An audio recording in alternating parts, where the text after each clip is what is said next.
Hari ini saya berada di Sekolah Menengah Raja Perempuan Takyah di dalam rangka penyerahan bendera kontingen kejohanan sukan Sekolah Menengah Agama Malaysia bagi negeri Perak.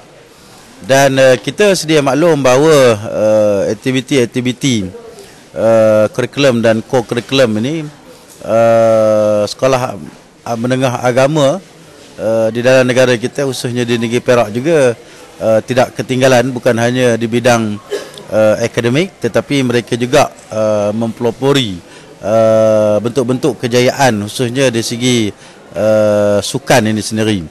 Dan selain daripada akademik, mereka juga punya kemahiran-kemahiran ataupun skill ataupun kebolehan dan juga bidang upaya yang lain, termasuklah nilai-nilai komersial dalam konteks inovasi.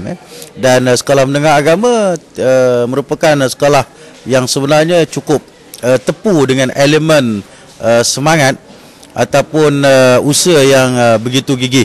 Dan itu sebab Jabatan Kemajuan Islam Malaysia menganjurkan kejohanan sukan sekolah-sekolah agama Malaysia ini bagi peringkat kebangsaan untuk kita mengumpul dan menghimpunkan pelajar-pelajar yang mempunyai bentuk-bentuk kewibawaan dari segi fizikal mereka yang dipertandingkan dalam aspek kesukanan ini. Dan sudah pasti mereka, pelajar-pelajar ini sebenarnya mereka mempunyai keupayaan-keupayaan mereka yang perlu digarap.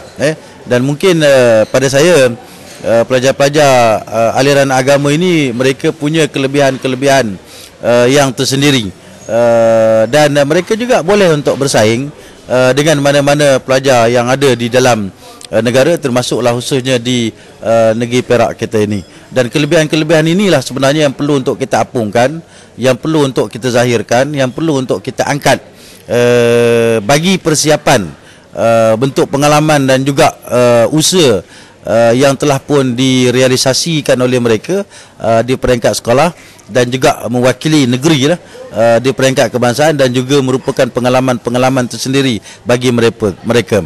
Tapi asasnya yang paling penting adalah pelajar-pelajar sekolah agama ini punya kebolehan dan keupayaan-keupayaan yang mencakupi apa saja ruang lingkup yang ada sebenarnya di peringkat komuniti, di peringkat sekolah itu sendiri. Dan keupayaan-keupayaan ini perlu untuk kita zahirkan. Itu sebab dalam ucapan saya tadi saya sebut beberapa tip yang perlu untuk dipatuhi oleh pelajar-pelajar aliran agama dalam bentuk keyakinan kendiri mereka, dalam bentuk kendiri mereka di mana mereka punya potensi yang cukup besar di peringkat lapangan dan juga di dalam aspek arena kehidupan mereka. Jadi saya mewakili Kerajaan Negeri Perak ucap tahniah, terima kasih penghargaan kepada semua atlet-atlet sukan sekolah, atlet Kusuma kita ini, dan mudah-mudahan mereka akan berada di tampuk yang cukup tinggi.